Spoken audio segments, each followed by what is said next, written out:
Welcome to Guysuco Round Up. I'm Angela Abraham Parks. In our business, particularly in the month of May, there is always reason to celebrate anniversaries and accomplishments. Healthcare workers are integral to the Guysuco family, and on May 12th, the world observed Nurses Day. We've included some of our healthcare workers to share the spotlight with the aircraft department on this week's program of Guysuco Round Up.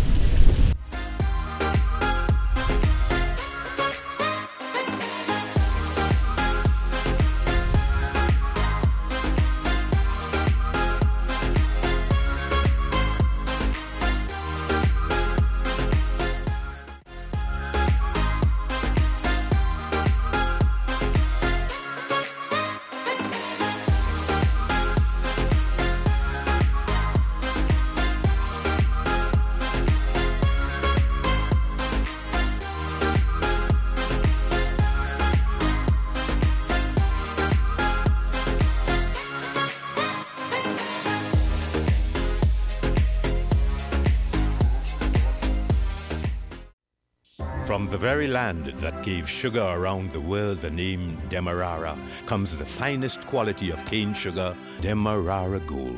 Enjoy the real thing from the original source, the rich, fertile Demerara coastline where sugarcane has been harvested since the mid-17th century. The result is here for you to enjoy.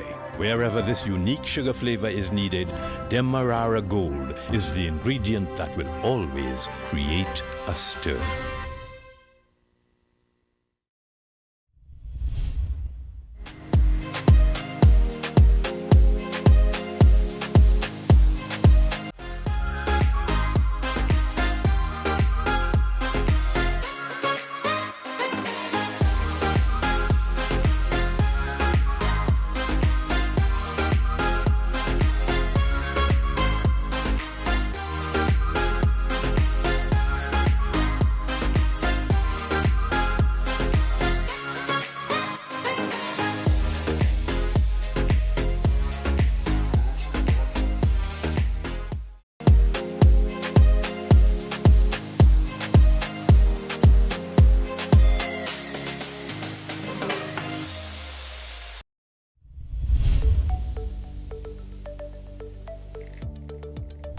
Welcome back.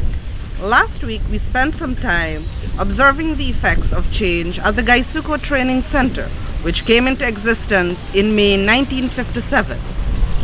Guysuco's aircraft department at Ogle will celebrate another anniversary. Let's turn the pages of history for the genesis of aircraft operations in the sugar industry. Do enjoy.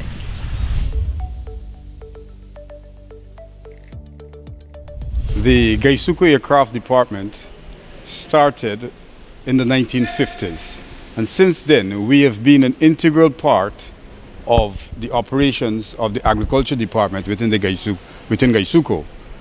At the time it was Bookers. They were the first person who brought Pawnees, which is a Cessna tailwheel aircraft that they used to spray fertilizers. They had to mix the fertilizers into liquid form. Since becoming Guysuco, the management of the company recognized the importance of mechanization, and the aircraft department played and is playing a pivotal role in the mechanization of the industry. We apply ripeners that's from all the data that we have accumulated increases our recovered sugar by between 15 and 10%. The aircraft department is capable of supporting the rice industry as well, and we have done so in the past. This aeroplane you see behind me is used in firefighting in the States, and we can adapt it to use for firefighting in Guyana. So we can be as versatile as is required to support agriculture, to support firefighting, and to support agriculture in a wide, plantation agriculture in a wide variety of crops. Almost every crop that is planted in large hectarage is supported by airplanes abroad. Unless it's intensive farming where they use drip irrigation and the chemicals are applied that way. But once they use broadcast, our airplanes or agriculture aviation is what supports those plantations. Like all aviation in Guyana, the maintenance of airplanes is done in accordance with the regulations of the Guyana Civil Aviation Authority, who is overlooked by the International Civil Aviation Authority. So our standards are we are basically held to international standards in the maintenance of our airplane. And it's not because we are doing aerial work that we will accept anything less. We have been keeping up to those standards. Our central location at the Ogle Aerodrome has made us the triage center, the designated triage center. Should there be an incident or an accident where a large number of people are injured, we are the designated area to which these persons are going to be housed until they are triaged, until we decide who needs what in terms of medical intervention. So Guysuco houses the triage, the equipment that's necessary for triaging, first aid, as well as other equipment that would be used in an incident, in an aerial accident or incident. This is where it basically all started. That area I'm pointing to there, that little concrete area, in the center was where the first hangar was actually built on this airfield. And directly in front of it is the old runway, which is now a taxiway. This is how it basically started in 1952. Subsequent to this, the entire airfield continued to expand, and the hangars that were built by the various companies as they came down the line went all the way down to that direction over there. Again, we were still using the old runway that you're seeing right in front of you here. What's the length of it? 1,700 feet. Now, over the years now, we have actually now expanded now and have now developed, and we have built a completely new runway. That's the one you're seeing way over on the far side. That's a 4,200 foot runway. That's our main runway right now. In addition to this, all the hangars that were located initially on this concrete apron has now been moved over that way. In fact, we have a nice panoramic view of them here. That's the hangar belonging to Wings Aviation. That's Air Services Limited in the blue. And that's Caribbean Aviation Maintenance Services. And of course, this is Guysuco. And towards the far side is Roraima Airways. Just ahead of that, you have the fire station with 2 fire tenders, and this provides all the fire protection needs and emergency services on the airfield. Slightly over to that side, we have our fuel installations, and that's where all our bulk fuel is kept, both our avgas and our avjet. Right now, the bulk farm you're seeing there, it's far larger than when it initially started, again in Guysuco's hand. In fact, I could bring to your attention in the video the 2 first very small tanks you're seeing there. That basically constituted the first fuel installation we had on this airfield. Of course, now with the expansion and the actual taking over of the airfield by all the operators now, this facility has grown tremendously, as you could see. Over this side, it's a completely new terminal and control tower facility. Arrival departure lounge complete with all the necessary support services, customs, immigration, narcotics, the full works. And directly above now is the flight control tower.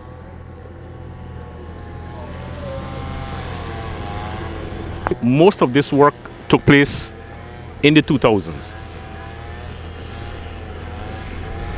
And most of the development in this area here involving the hangars, primarily this entire area was completely wilderness before, swamp and bush. This area had to be cleared and filled. In fact, that initial work of clearing and filling this land was also taken on by Guyana Sugar Corporation, particularly for the areas that cover our hangar, Guysuco, and Roraima Airways onto the driveway. Subsequently, as the other operators came on board, they too built up field areas and also constructed their own hangars.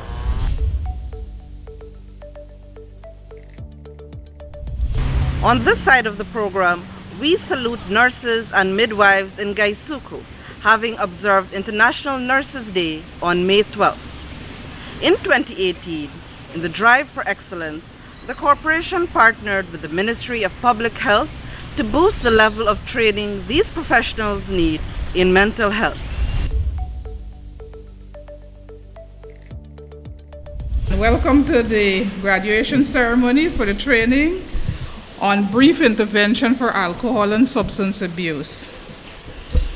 According to the World Health Organization, the harmful use of alcohol results in 3.3 million deaths each year.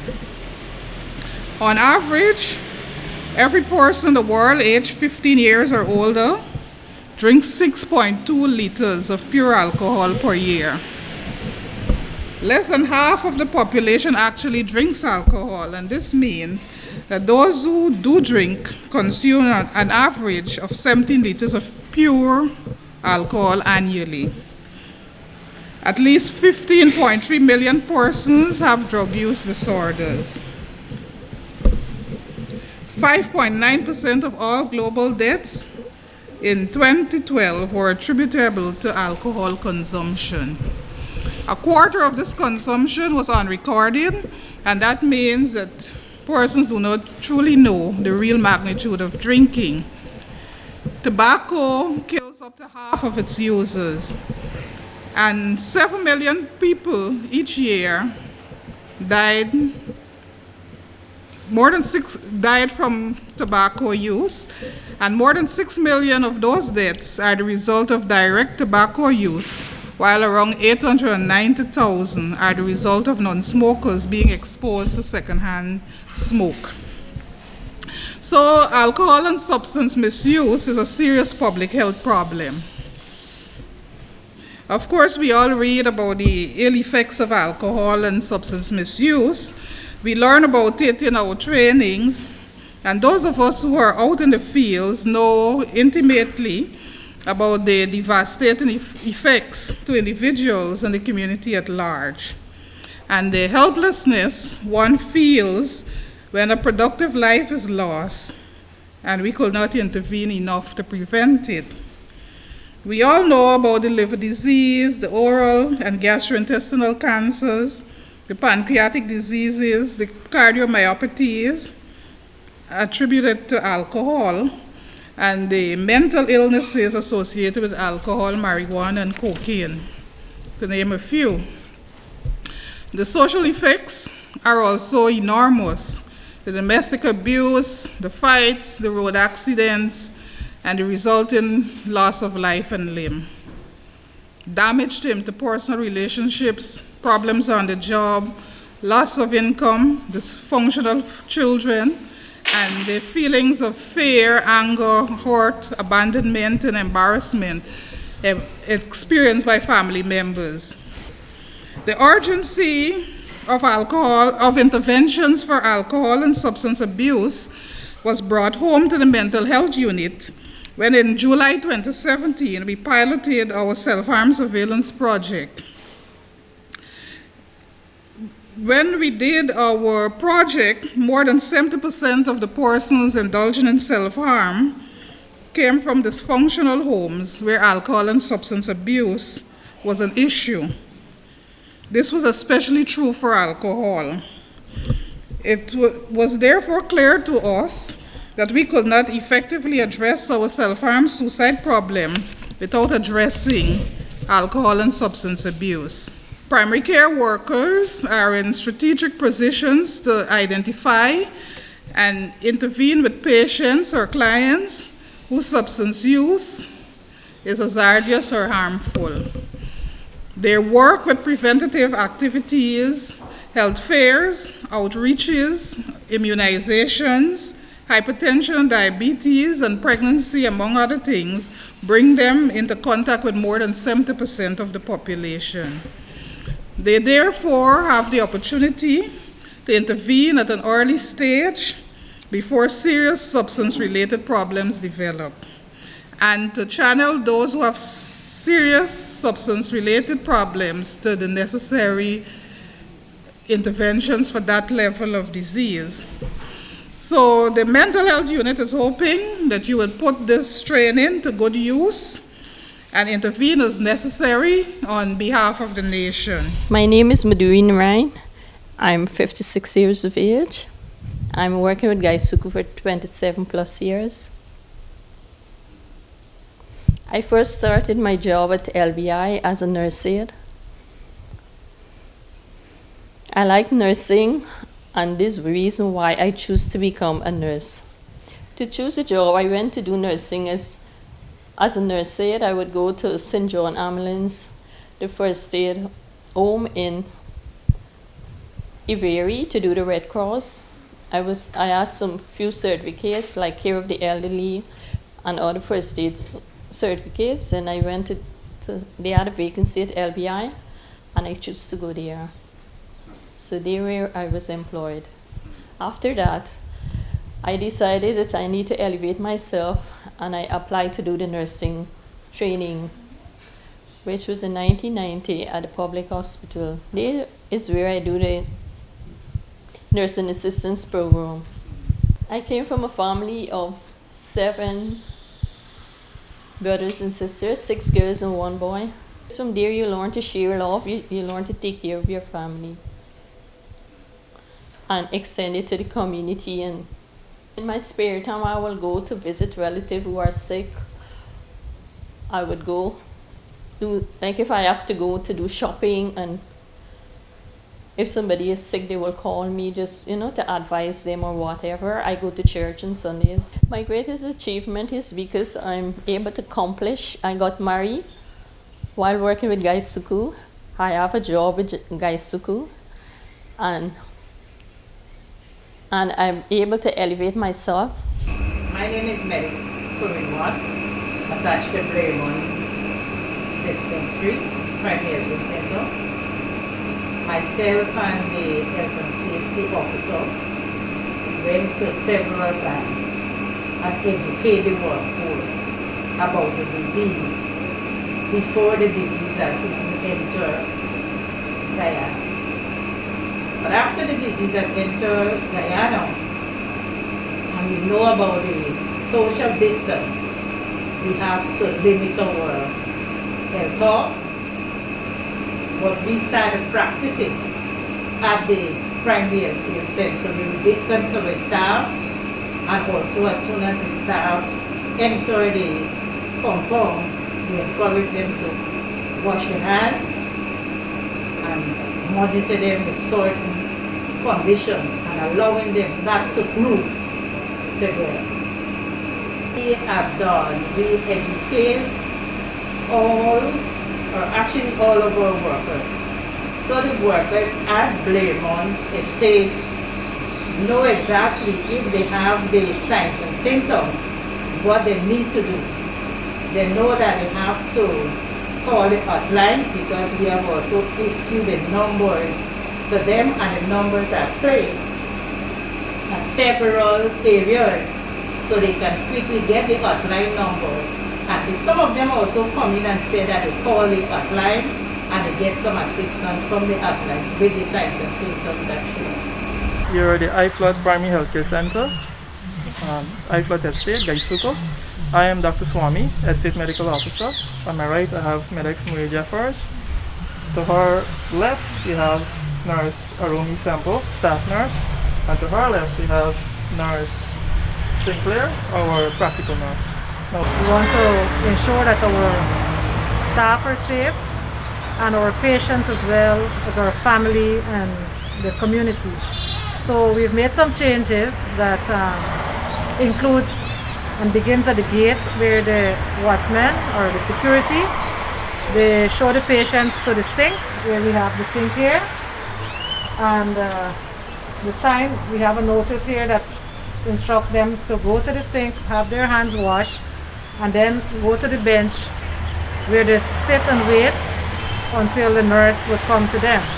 Going to the hospital and as you go there, you're supposed to protect yourself. But they wouldn't give you a face mask. You hold the paper.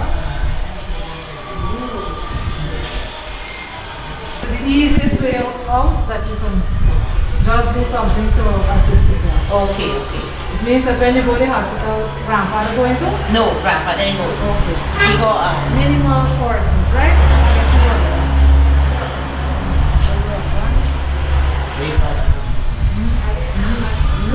Pay attention to that.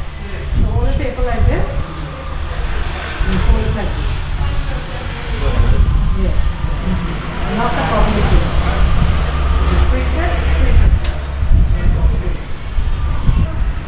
The workers or the pensioners cannot afford to purchase a face mask. They can make one. You can either make it with cloth or you can use a piece of bone. I would now demonstrate this simple process. Fold. Fold.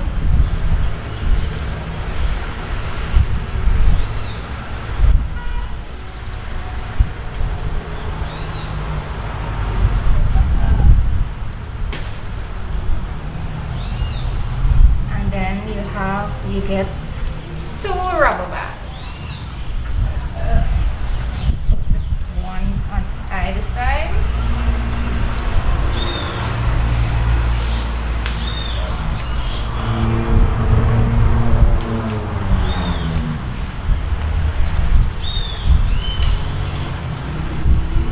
There you go. You can put it over your face to protect yourself and your loved ones, along with the rest of the community and the environment at large. We make the patients call the Ministry of Public Health hotline in front of us. Once they are stable enough, if they are acutely ill, they will have to be hurried away to the hospital. But we ensure, especially for our workers, that they make the phone call to the toll-free hotline right in front of us to ensure that it was done. And then we advise them that they must follow up with whatever advice was given over the phone. With this, I will now like to remind all of our workers, all 7,000 of you and your relatives, that COVID-19 is real. It poses a big threat to your health and the health of your family, and we should all take it seriously. Stay away, stay at home. If you have to go to work and you're required to do so, you do so in a safe manner. And please follow all hand washing and social distancing guidelines. You would all be very familiar with that by now. But I will hand you over to Nurse Sinclair to show a demonstration of what we have been showing the workers in the estate, in the offices, in the factories, in the workshops, about how to do hand washing properly. Yes, this procedure takes 15 to 20 seconds and as far as within 60 seconds. First thing, we will wet our hands, turn off our knob, turn on, wet our hands,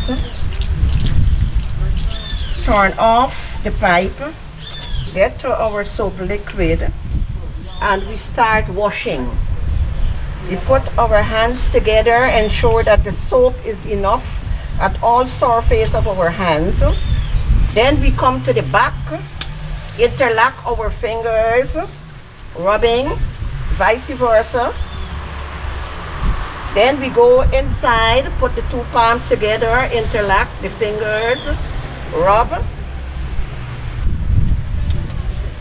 Then we go to our thumbs, we wash our thumbs, vice versa. Then we go to take the fingers, fold the fingers, and into the palm of our hands, and we rub.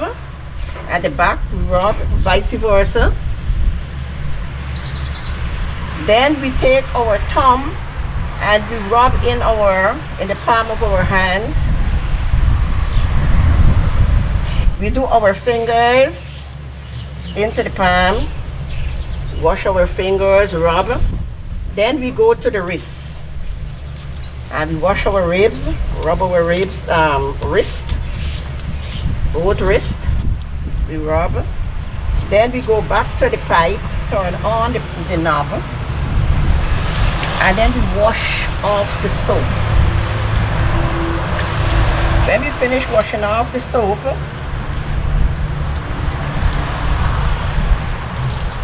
then we take a piece of paper towel or tissue and we dry our hands. We dry our hands. When we finish drying our hands there, we take that same tissue and we turn off the knob.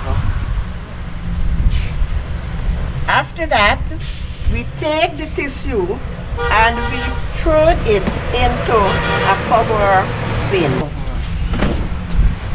And we finish, then we look at our hands and we said our hands are clean.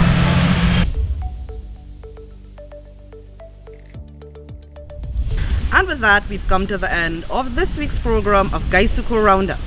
As always, continue to practice safe hygiene, both at home and at work. Thank you for staying tuned and stay safe. Until next time, I'm Angela Abraham Parks. Goodbye.